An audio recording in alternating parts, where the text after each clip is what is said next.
For stage 2, we want to be able to remove bills from the existing structure.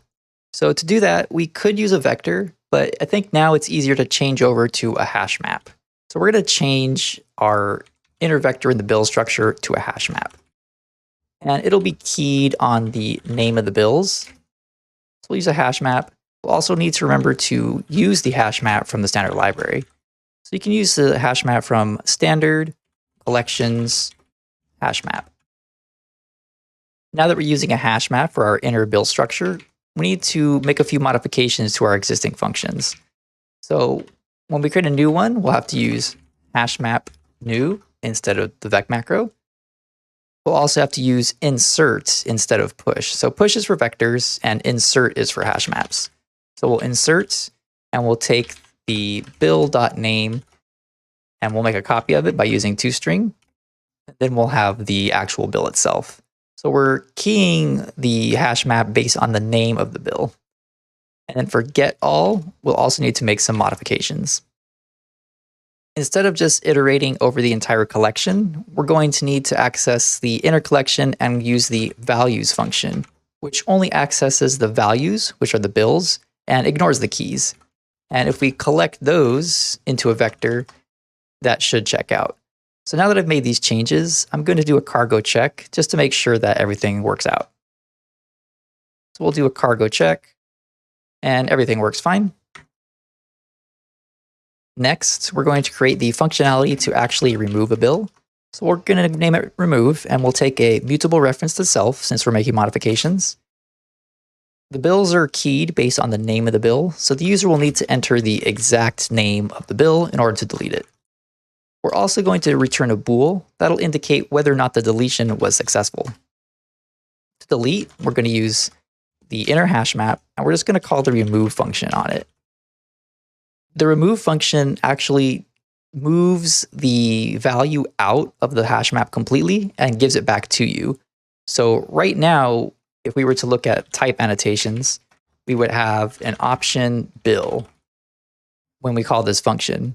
However, we just want to return a bool because we don't need the bill anymore. We just want to know if it got taken out at all. So what we can do is use isSum at the end.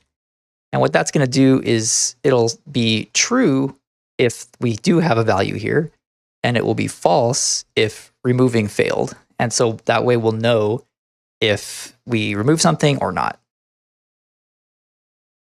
Now, the next thing we'll need to do is create the menu that actually calls this functionality. That way the user can remove things.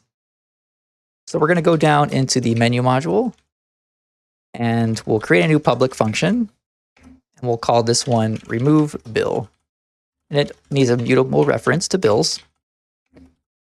And we'll need to also display each bill for the user. That way they know which ones are available to actually delete, because they need to type in the full name.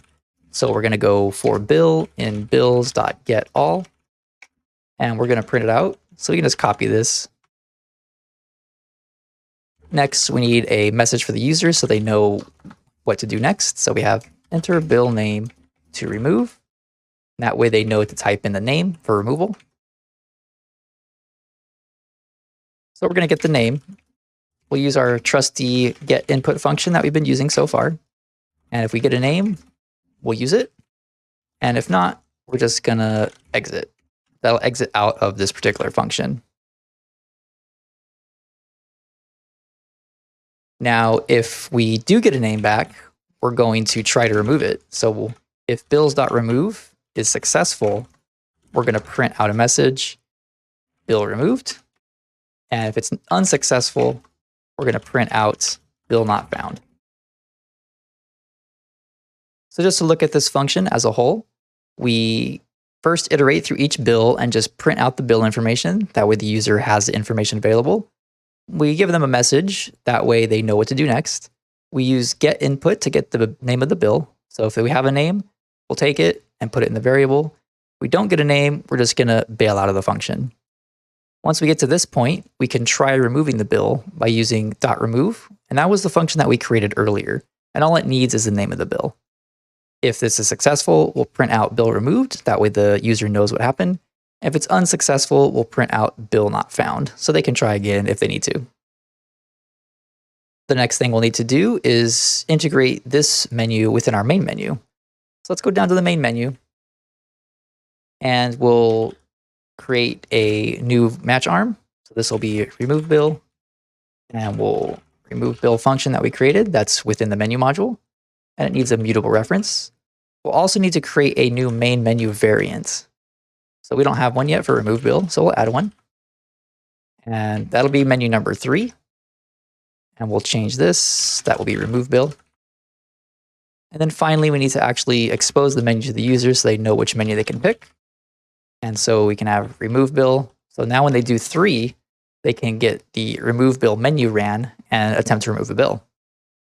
Let's do another cargo check to make sure everything's good. And then we'll try to add a bill and then remove a bill and see if it works.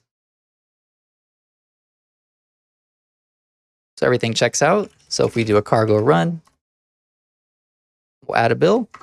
We'll call it tests, $1. We'll view it. So we have the bill here because we confirmed that worked in an earlier video. We'll then try to remove a bill. So it's listing out the bills. We only have one. So enter bill name to remove. We'll enter it. And we have a message indicating bill removed. If we try to view the bills again, we'll see that there's no more bills here. So the bill was successfully removed. Let's hop back to the code and see if there are any more requirements for stage 2. So on stage 2, all we need to do is have functionality to remove bills. So stage 2 is complete. Now that stage 2 is complete, we can move on to stage 3 and add a menu to edit existing bills.